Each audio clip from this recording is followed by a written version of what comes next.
Magandang umaga po. Ay naiiyakan po lahat na tumayo para po sa pagbabasan ng salita ng Diyos. Makibukas po kayo sa akin sa aklat po ng Mateo, Kabanata 28, mga talata 1 to 10. Ito po yung nasusulat. Makaraan ang araw ng pamamahinga sa pagbubukang liwayway ng unang araw ng linggo, pumunta si Maria Magdalena at isa pang Maria sa libingan ni Jesus upang tingnan ito. Biglang lumindol ng malakas sapagkat bumaba mula sa langit ang isang anghel ng Panginoon. Iginulong nito ang batong nakatakip sa libingan at umupo sa ibabaw niyon. Ang kanyang mukha ay nakakasilaw na parang kidlat at puting-puti ang kanyang damit. Nanginig sa takot ang mga bantay nang makita ang anghel at sila'y nabuwal na parang mga patay. Ngunit sinabi ng anghel sa mga babae, "Huwag kayong matakot. Alam kong hinahanap ninyo si Jesus na ipinako sa krus. Wala na siya rito sapagkat siya'y muling nabuhay gaya ng kanyang sinabi. Halikayo, tignan ninyo ang hinimlayan niya. Magmadali kayo at ibalita sa kanyang mga alagad na siya'y muling nabuhay. Mauuna na siya sa inyo sa Galilea. Makikita ninyo siya roon. Iyan ang balitang hatid ko sa inyo." At dali-dali nga silang umalis sa libingan na may magkahalong takot at galak, at patakbong pumunta sa mga alagad upang ibalita ang nangyari. Ngunit sinalubong sila ni Jesus at binati. Lumapit sila sa kanya, hinawakan ang kanyang mga paa at sinamba siya. Sinabi sa kanila ni Jesus, "Huwag kayong matakot. Humayo kayo at sabihin sa mga kapatid ko na pumunta sila sa Galilea at makikita nila ako roon." Purihin po ang pagkabasa ng salita ng Diyos, at para ibahagi po sa atin ito, narito po si Pastor Venus Gamba.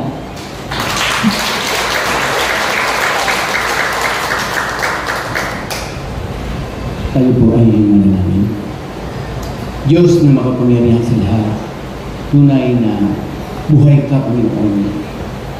Ikaw ang Diyos na kinikilala namin at walang hanggan. Salamat sa imbugtong na anak ni Jesus na nagbigay sa amin ng kaligtasan. At salamat sapagkat siya ay muling buhay upang magkaroon kami ng totoong buhay na nagbumula sa iyo. Salamat po sa maikling oras ng aming pag-aaral ng iyong salita. Maparangalan ka, madakila ka, at makilala ka nila ng lubusan. Pagpalain mo po ang bawat isa sa amin na narito at sa mga nanonood na mga kasama namin na sa bakasyon. Ano man po ang ginagawa nila, pagpalain mo po sila.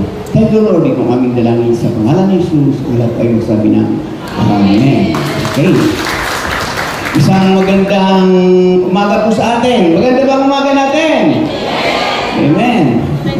Napakaganda ng umaga pag ikaw ay Kristiyano. Pagising mo sa umaga, mapayapa ang buhay mo. At sa lahat po ng mga kapatid namin na wala dito, nasa bakasyon, pagpalain po kayo ng Panginoon. Okay. Ito po yung account sa Bible na tungkol sa ating Panginoon Kristo. At pinaniniwalaan po natin kasi sa panahon ngayon, sa Sunday kasi, yung tinatawag na Easter Sunday, di po ba? Yung pagkilala sa ating Diyos na buhay na hindi lamang po siya ipinako sa cross, hindi lamang po siya ay namatay, kundi ang ating Panginoon ay muling nabuhay. Jesus pa ay buhay! Amen. Bakit parang malungkot tayo? Araw ng palaspas nga, di ba sa dating arang nila yun? Mga magulang, mga kapatid, ang kamatayan po at ang muling pagkabuhay ng ating Panginoon Kristo ay isang pagpapala po sa ating lahat na mga Kristiyano. Amen! Kasi kung hindi po siya namatay, ipapaliwanag ko mamaya, kung hindi po siya namatay, ang ating paglilingkod, ang ating kaligtasan ay wala pong kabuluhan. Kaya sa umagang ito, mga magulang at kapatid, ang topic po natin ay risen from the dead. Yan. Risen from the dead.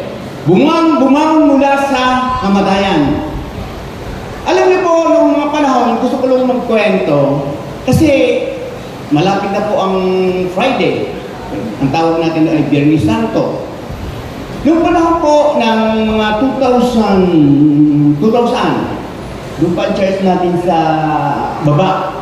Dan sa sino yung nandito pa sa babang simbahan, pakitas mo ng kamay. Ayan, kukuntik lang.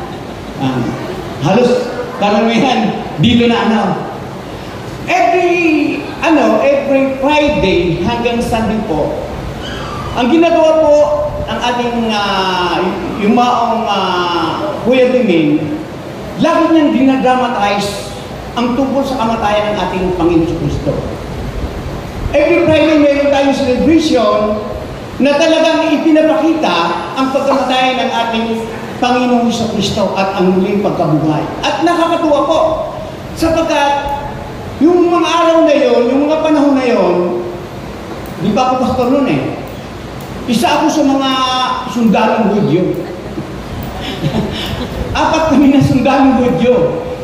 Ako, si Kuya El, si Kuya Rico, at si Melvin, si Kuya Melvin. At ang mga gumaganap na Kristo noon, magkano lang pa, magkwento ng papa. Ang gumaganap na Kristo noon, ang kadalasan ay ang asawa ni Ate Nilia, si Kuya Francis. Kasi bigutin yun eh. May mga time na talagang nakakatuwa, naaalala ko, na talagang pagdating po ng celebration na yon, sa drama presentation po, ay may nakakatuwa ng mga linya. May mga time na lalagyan si Kuya Francis ng magaganon pa ako ng papasayan ko lang po kayo muna. Kasi ang topic ko namin mamaya ay talagang kailangan maano natin sa ating gusto. Minsan may mga panahon na linagyan siya ng rito, yung pulo na yung pulo ng tinik. Yan. Nung ilagay yung pulo ng tinik, si Kuya kasi magaling nilagay niya yung tinik ng dugo para pag niya dudugo. Kami nila Kuya, ginawa namin, talagang nilagay namin yung ang problema po, hindi nadulog yung dugo na nasa plastic. Kaya si Kuya Francis na ganyan, sabi ng mga tao, bakit ang Kristo nagdidila? Kasi inaabot yung dugo para parang lumabas ang dugo. Nakakatawa kasi naaalala yung pag-aalala sa kamatayan ng ating Panginoon. Ang marami pangyayari. May isa pang pangyayari, nakukulog. Kikidlat. At may ginawa ko si Kuya na yung stage, pag dilim, biglang gaganyan, babaliktad. Nakapako, ang Kristo si Kuya Francis po yun, siya pa rin ang gumanap. Nakapako sa cross. At nung pagdilim, biglang ganyan. Nawala si Kuya Francis. Kasi gumawa kami ng OKK stage, pagdilim, babaliktad rin, hindi alam ng tao. Palakpakan ng tao. Kasi nawala bigla siya. Ang problema, nakalimutan yung Kristo sa likod, hindi natanggal. Totoo po yun. Hindi natin si Kuya Francis doon. Sa madalang salita, napakahalaga po ng kamatayan, ng pagkapako ng ating Kristo sa krus ng Kalbaryo at muling pagkabuhay. Ito po ay pagpapala sa lahat ng mga Kristiyano. Amen? Amen! Pinapala ba tayo ng Panginoon? Pinapala tayo sa mga ating Diyos na buhay. Siya po ay bumangon sa mga patay. Bumangon sa kamatayan. Bumangon mula sa kamatayan. At ang Diyos natin ay buhay. Kaya ang mga Kristiyano ay buhay na buhay. Alam niyo po, sa panahon po, ang tradisyon po talaga, introduce ko po yun. Ang tradisyon po ng mga Hudyo, pag namamatay, agad-agad nila itong nililibing. Agad-agad nila nililibing. Kasi ang Israel po ay nasa gitna po sila ng silangan. Sa gitna po ng silangan, ang Israel po ay mainit doon. Kaya pag namatay ng isang tao, sabi sa akin sa pag-research, ang tao po, dahil sa init ay madaling maagnas. Madaling maagnas. Kaya kailangan ilibing agad ang namatay. Tapos, kaya inilibing agad bilang paggalang sa namatay. Kasi isang paglapastangan daw, sa isang patay, pinaglamayan pa. Paglapastangan sa patay at sa kanyang pamilya. Kaya pag namamatay, nililibing agad ang namatay noong panahon. Yun po ang tradisyon ng mga Hudyo. At yun po ay may Bible verse po tayo sa aklat po ng Genesis chapter 38. Nang si Jacob ay naglalakbay na kasama si Raquel, simula sa Bethel. Binigyan ko lang po dito kung paano.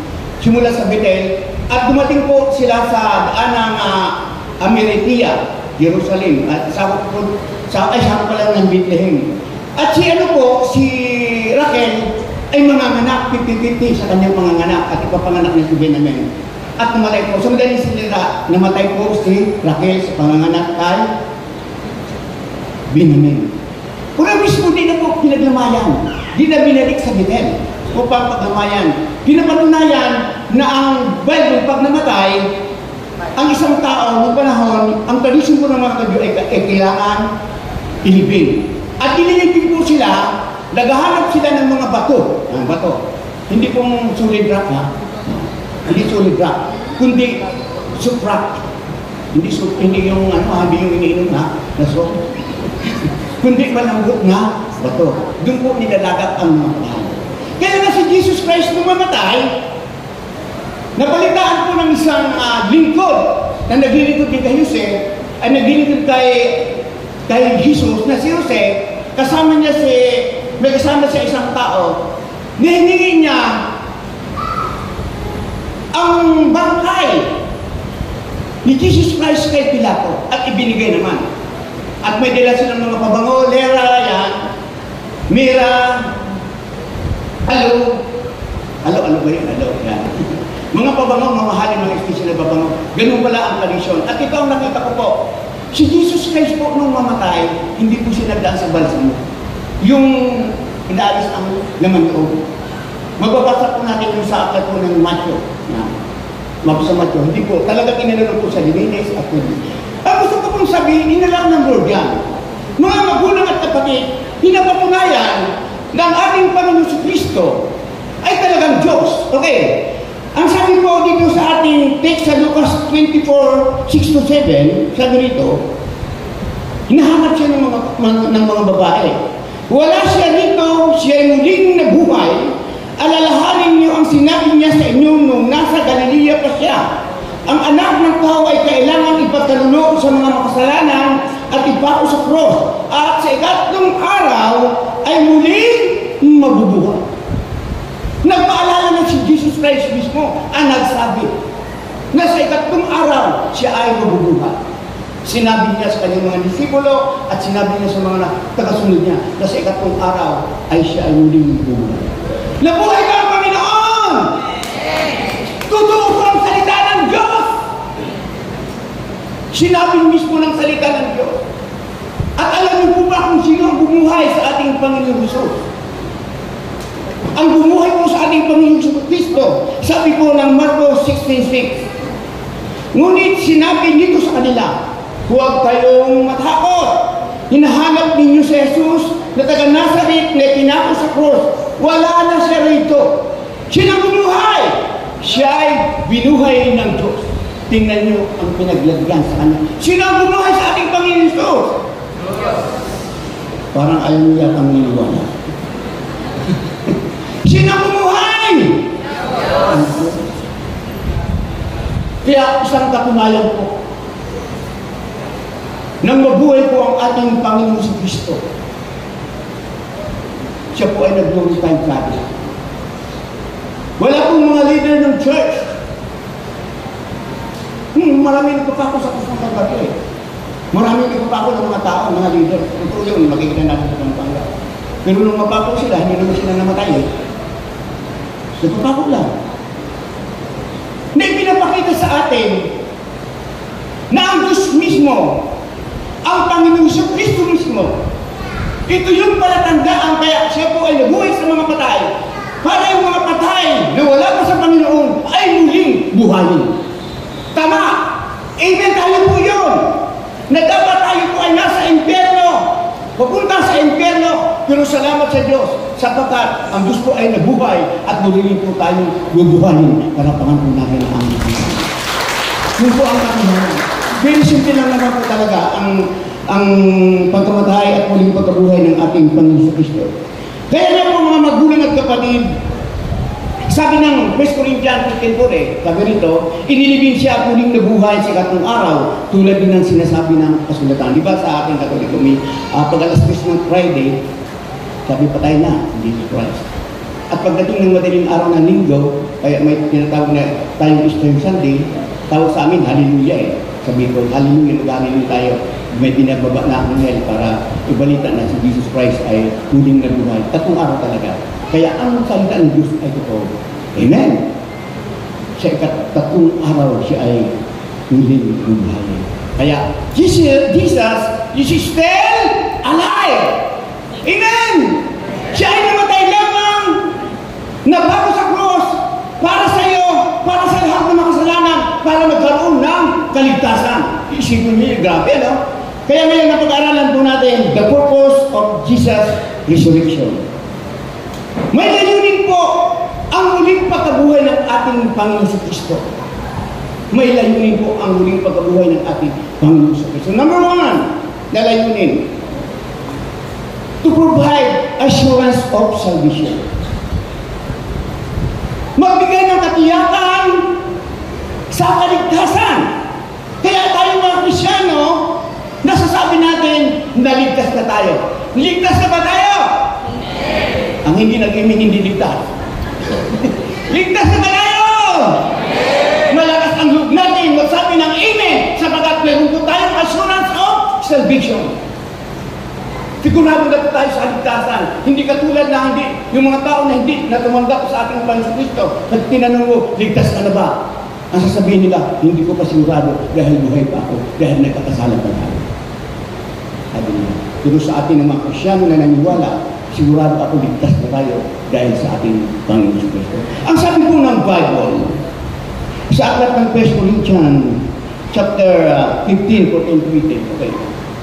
At kung si Kristo hindi muling binuhay, walang kabuluhan ang aming pangangaral. Sabihin, walang kabuluhan ang aming pangangaral. At walang katuturan ang inyong pananampalataya. Walang katuturan ang inyong pananampalataya. Kung ganoon, lilitaw na kami mga sinungaling na saksi ng Diyos dahil pinatutuhanan namin na muling binuhay si Kristo, ay muling binuhay ng Diyos si Kristo, ngunit hindi naman pala. Kung talagang walang muling pagkabuhay ng mga patay, okay, walang pagkabuhay ng mga patay, kung hindi muling binuhay ang mga patay, hindi rin muling binuhay si Kristo. At kung hindi muling binuhay si Kristo, kayo ay mananatili pa sa inyong mga kasalanan at walang katuturan ang inyong pananampalataya. Kaya napakalagang muling pagkabuhay ng ating Panginoon. Hindi lamang yan, lilitaw pa na ang lahat ng mga namatay na sumampalataya kay Kristo ay napahamak. Kaya ang katunayan na tayo niligtas ng Diyos sapagkat siya ay muling nabuhay. Napakalaga po ng muling pagkabuhay ng ating Panginoon Kristo. Kung ang ating Panginoon Kristo ay pinarusahan lang, ipinako sa cross at namatay, at hindi muling nabuhay, ang pangangaral po namin ay wala raw kabuluhan. Nagkabuluhan lang lamang ang aming pangangaral katulad din po, sapat ang ating Panginoon Kristo ay muling nabuhay para sa akin at para sa iyo. Alam po natin. Yun po. Kaya napakalaga po ng muling pagkabuhay. Ipinapakita sa atin ng Diyos na ang Diyos ay makapangyarihan sa lahat. Kaya siya ay namatay dahil may purpose. Kaya siya ay muling nabuhay dahil may purpose ang Diyos. May layunin para magkaroon tayo ng kasaluhan ng ating kaligtasan. Kaya ang isang Kristiyano ay masaya, tunay. Sigurado tayo, hindi tayo nagdadalawang isip. Kaya nga, ang yayaman natin ng mga Kristiyano, pag tinanong tayo ng ibang religion, sabi, ligtas na ba kayo? Oo, ligtas kami. Taas na tayo dahil sa ating Panginoon Kristo. Sapagkat siya ay muling nabuhay. Okay. Sabi rito, second, gigistak ng 1 Corinthians 15:20. Ngunit sa katunayan, si Kristo'y muling binuhay at ito'y katibayan na muling nang bubuhay ang mga patay. Ibang klase, hindi ko na po nalista dito. Sa muling pagkabuhay ng ating Panginoon Kristo, nagpapatunay na ang mga patay ay muli din bubuhay pagdating ng takdang taon.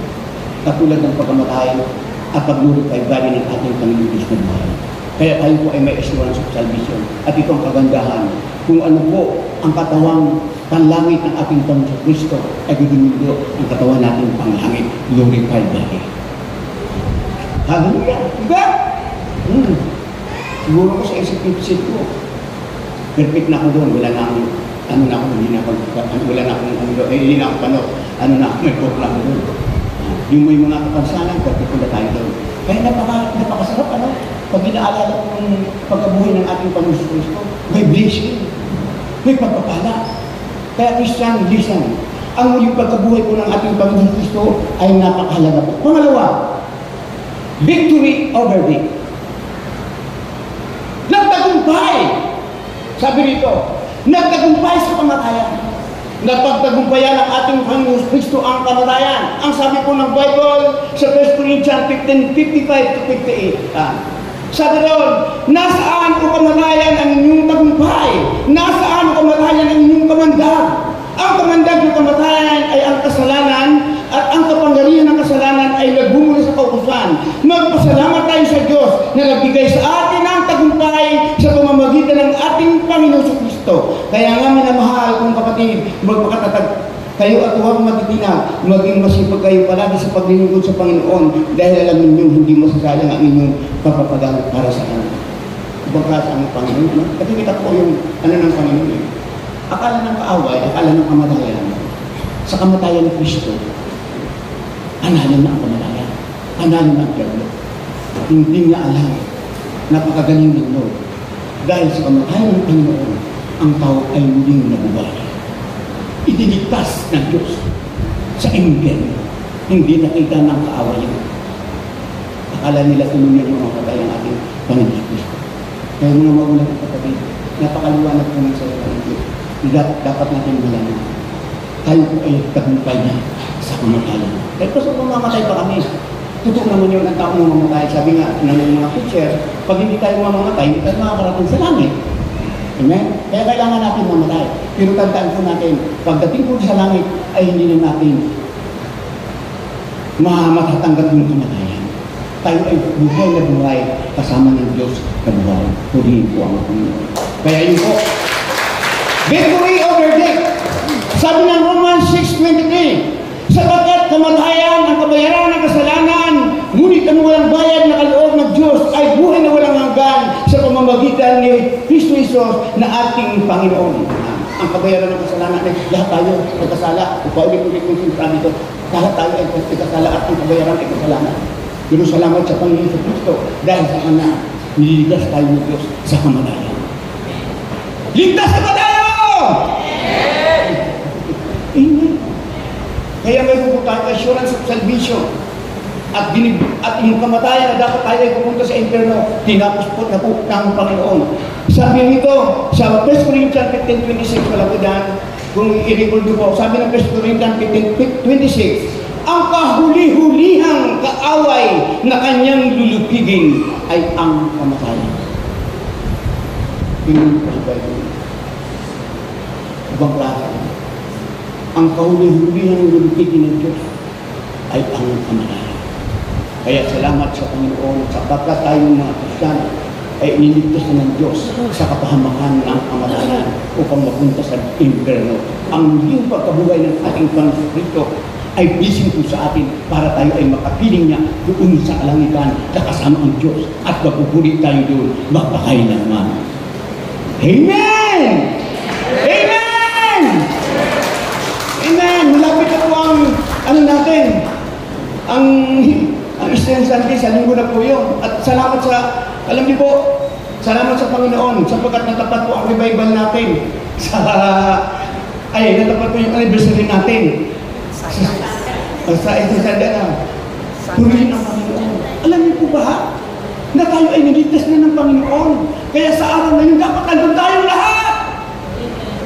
Walang sumagot. Wala muna magbabakasyon! At yung nagbabakasyon, uwi mo na! Amen! Magkaisa tayo mga kakapatid na magpasalamat sa Diyos! Amen! Napakalaga po ng kaligtasan na ibinigay sa atin ng Panginoon. Ito po ay hindi ba kayang bayaran ng salapi? Kaya mag-ano po tayo, mag-import po tayo. Sa ating anniversary, kailangan kung anong mayroon tayo. Napakasarap po magbigay sa Panginoon. Amen! Handa ba tayo magbigay sa anniversary? Handa ba tayo mag-import para sa gagawin nating mga programa? Wala nang tingin na. Gawin po natin. Tama yung sinabi nila Ate Lala na kailangan natin mag-import. Isipin mo, mag-along tayo, sasali lang tayo, manaro na tayo. 3,000, 5,000 ang mga nanalo.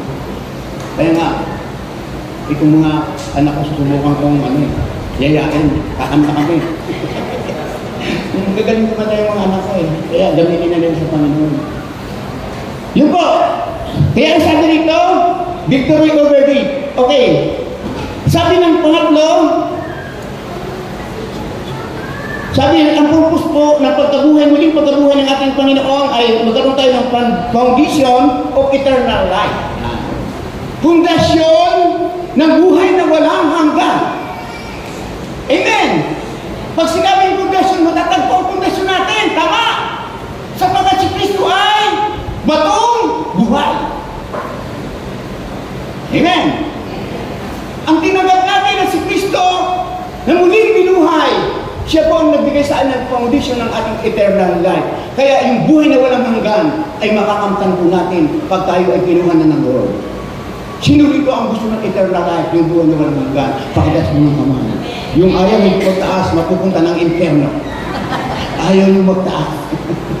Lahat po tayo ay gusto natin ng buhay na walang hanggan. Kaya yung mayroon po tayong foundation of eternal life. Ang sabi po ng Bible, sa 1 Corinthians chapter 2, verse 11, sapagkat wala nang ibang pundasyon na maaring ilagay maliban saan na ilagay na. Walang iba kundi sino? Sino natin? Sino ang nilagay na pundasyon? Parang ako lang dito ang sumisigaw kayo hindi si Jesus Christ po. Kaya mga magulang at kapatid, napakalaga po ng ating Panginoon Kristo. Nung magkatawang tao siya hanggang maging Diyos, ang purpose, ang layunin ng kanyang pagparito hanggang sa kamatayan, hanggang sa muli siyang binuhay, para po ikaw ay magkaroon ng kaligtasan, para po tayo ay magkaroon ng foundation ng eternal life. Yung pag sinabing pundasyon, hindi na matitinag yan. Sigurado na po tayo, may assurance of salvation na po tayo. Amen. Pang-apat po. Okay. Pang-apat, showing God's love. Sabi rito, pagpapakita ng pagmamahal ng Diyos.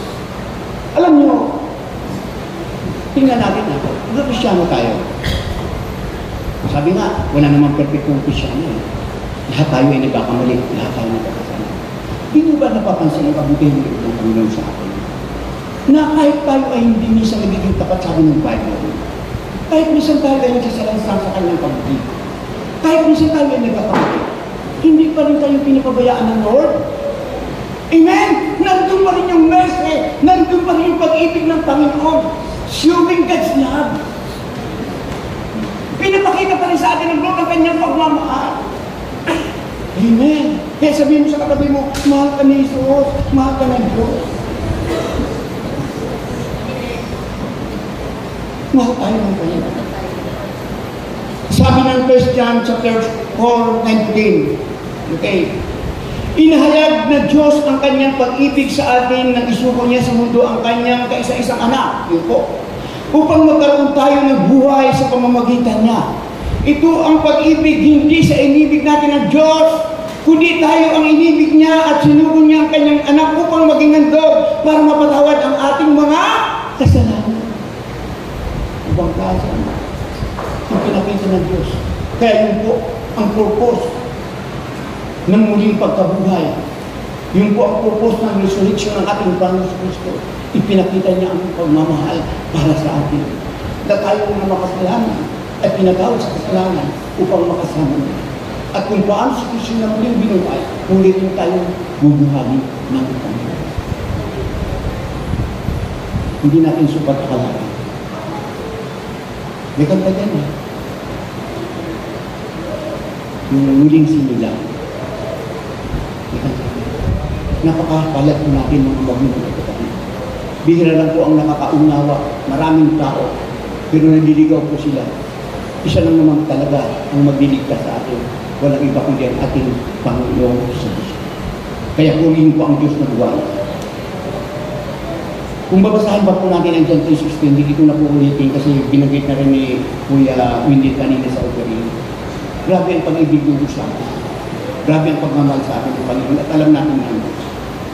At yun po ang nagdala sa atin para maglingkod tayo sa Lord. Amen.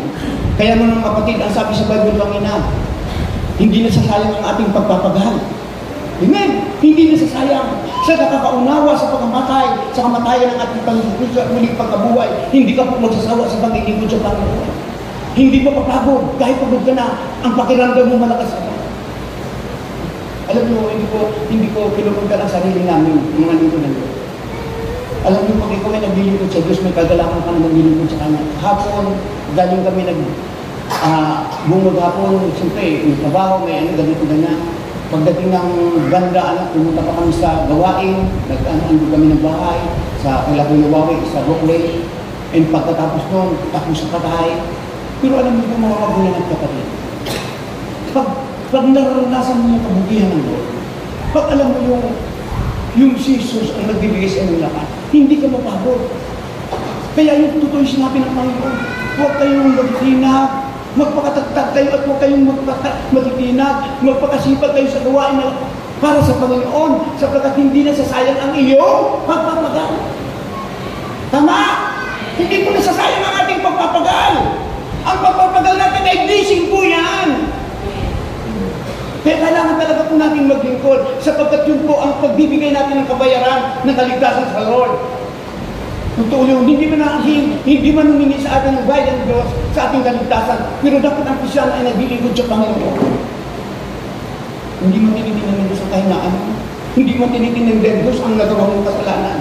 Hindi tinitingnan ng Diyos kung ano ka ang tinitingnan ng Diyos ngayon. Kung paano mo tinanggap sa Kristo at kung paano ka lumapat sa kanyang kalooban at kung paano ka maglingkod sa Kanya. Tama po ba? Ang hindi magsabi ng tama, may tama yan. Amen! Amen! Kaya mga magulang at kapatid, isang hamon po sa atin ang muling pagkabuhay ng ating Panginoon. Jesus is risen from the dead. Okay, malapit na po tayo matapos. 1 Peter chapter 1, verse 3-4. Pasalamatan natin ang Diyos at Ama ng ating Panginoon Jesus Kristo. Dahil sa laki ng habag niya sa atin, tayo ay binigyan niya ng isang panibagong buhay. New life. Sa pamamagitan ng muling pagkabuhay ni Yesu Kristo. At ito ang nagbigay sa atin ng isang buhay na pag-asa. Kaya ang pag-asa po natin ay buhay. Hindi patay. Nakukuha niyo po. Buhay na pag-asa ang sa atin ibinigay niya. Sa ating lahat, buhay na pag-asa ang ibinigay sa atin. Hindi tayo nagdadalawang isip. Ang pag-asa natin ay buhay na buhay dahil sa ating Panginoon sa Kristo, sa kanyang muling pagkabuhay. Napakaliwanag po. At ang sabi pa rito, na magmamana tayo ng kayamanang di nasisira. Wala man tayong mamanahin ngayon dito sa mundo. Kung mahirap ang magulang natin, wala tayong mamanahin. Sabi ng Lord, magmamana tayo ng kayamanang hindi nasisira. Sabihin mo sa kapatid mo, mayaman ka. Tandaan mo ang sabi ng Bible eh. Magmamana tayo ng kayamanan. At ang sabi nun, ang mamanahin natin kayamanan ay hindi masisira. Grabe, hindi masisira. Hindi yan mawawala. Hindi kung baga sa nandyan yan. Hindi mamamsira. At ang sabi doon, walang kapintasan at di ko kupas na hinilan ng Diyos sa langit para sa inyo. Kaya purihin po ang Panginoon. At yun po ay sa pamamagitan ng muling pagkabuhay ng ating Panginoon Jesucristo. Muling nabuhay pa ang ating Panginoong Hesus! Amen! Kaya paghandaan po natin, pasusunod na linggo, magpasalamat tayo sa Diyos. At ang ng ating Panginoong Jesucristo, magdadala tayo ng papuri, ng pasasalamat sa ating anibersaryo. Magdadala tayo ng papuri at pagsamba sa anibersaryo. Lahat ng gagawin natin, ibigay natin sa Panginoon. Sapagkat alam naman natin, ang sabi ng Bible, bibigyan tayo ng kayamanan hindi nasisira ng Panginoon. Totoo po ang bibigyan. Alam niyo po, mga magulang ng kapatid, ano po ako, proud po ako sa Diyos natin. Nung mag-birthday ako, April 9, happy birthday to me. Nung mag-birthday ako ng April 9, di ko sukat akalain na ganun ang nangyayari. Kasi sa totoo lang, napakasarap na simpleng buhay lang. Pero itong mga anak ko talagang silang gumawa ng paraan para i-celebrate yung birthday ko. Meron pa lang pupuntahan kami. At pinapasalamat ako sa Diyos dahil ako naiyak kasi mga anak ko, kumbaga may ganyan na silang mga ugali, kanya-kanyang siguro ng birthday ko, nakita ko nandun sila lahat Pati mga apo ko nandun. At bumagi sa akin ng Merry Christmas, Lulu. Ay, Happy birthday, Lulu. Alam niyo, nakakatuwa po. Kasi dyan ako ng video talagang Happy birthday, Lulu. At napakasarap po sa isang Lulu. Napakasarap po sa isang magulang. Na makita mo yung mukha ko na bumabagay sa inyo. Parang nasa ibin ka na. Totoo po yun. Kaya, namasaya po ako. I'm proud ako na may Diyos tayong kinikilala na si Kristo. Pinapasaya ang buhay natin. Kaya ang wish ko, nung ako ay mag-blow ng cake, yung candle pa lang din ko, hindi yung cake. Yung candle din ko, alam niyo po ang wish ko. Lord, sana ang lahat ng government ministry ay pagpalakin. Amen? Kasi kasama po ang pamilya ko ng wish ko din at ministry. Yun po ang wish ko. Lahat tayo ay makakuha. Makamta natin ang buhay na walang hanggan mula sa buhay na walang hanggan na galing sa Panginoon. Kaya sa aking 65 years, 65, alam mo, blessing sa akin sa Lord yan. Kaya ka. Amen. Kaya ka. At ang praise sa Lord, abutin ko naman yung 20 years. Ayaw mo yata maniwala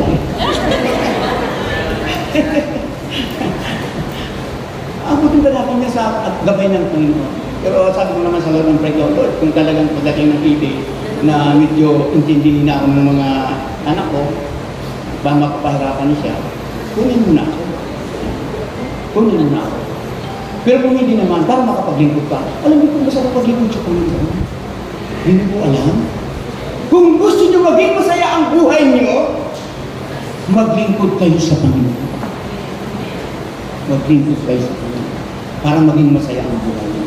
Kaya purihin po ang Panginoon, mga magulang at kapatid. Napakahalaga po ng muling pagkabuhay ng ating Panginoon Kristo. Jesus is risen from the dead. Okay. Sabi rito sa ating pagtatapos, sa ating conclusion,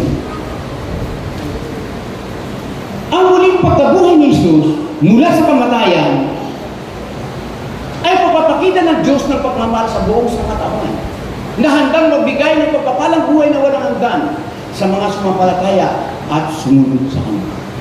At ito yung nakita ko po. Kailangan ng Kristiyano ay hindi lamang sumampalataya. Amen. Kasi marami naman taong sumampalataya. Kundi ang gusto ng Diyos, tayo ay sumunod sa Kanya. Pag sinabing sumunod sa Kanya, maglingkod ka sa Kanya. Amen. Handa na ba tayo maglingkod sa Panginoon? Handang-handa tayo. Kaya purihin po ang Panginoon sa buhay na ipinagkaloob sa amin ng Panginoon. Kaya mga magulang at kapatid, bilang paalala sa ating lahat ng Lord, gusto kami ng Kristo. Sabi ko, Lord, Napakapalaga po namin ng mga rules ko, binag-ministry. Iniisip-isip ko, wala namang kami mga foreigner na nag-ano sa amin, nagsusuport. Isipin mo yun, ha? Walang pumupunta rito ng mga Amerikano para magbigay sa atin. Totoo po yun. Para suportahan tayo. Naalala ko si Kuya, alam niyo si Kuya Bimel, nang may pumunta rito na foreigner na preach, yung foreigner ay namimigay ng mga ginto. Anong ginawa ni Kuya Bimel? Sila ang binigyan ng ginto. Ano po ang ginto? At salamat sa Diyos, sabagat kahit hindi naman tayo mga mayayaman ng mga glorious covenant ministry, pero pagdating sa mga katak-katak, sa pagkakaloob, lalo na pag may mga gawain, bukas ang ating palad, pagpapalain tayo ng Panginoon. Yun ang nagagawa ng ating Panginoon, Diyos na buhay. Pag alam natin ang katayuan natin sa paglilingkod sa Panginoon. Kaya nga, ito po, sumampalataya at sumunod sa Panginoon. Kaya nga mga magulang at kapatid, bilang Glorious Covenant Ministry, pahalagahan po natin, mahalin po natin, ipagtanggol natin, at palakasin ang church. Amen? Palakasin po natin ang ating church. Huwag tayo ang maging sanhi ng ikakawala ng iba, kundi tayo ang maging sanhi ng kanilang kalakasan. Pagmahal mo po ang church, magpapakita tayo, maging example tayo sa paglilingkod sa Panginoon. Maraming ano sa'yo. Alam niyo, sa paglilingkod sa Panginoon, hindi naman lahat ng tao maano na madadala mo. May against talaga sa'yo. Pero kailangan alam mo ang puso mo na naglilingkod ka sa Panginoon.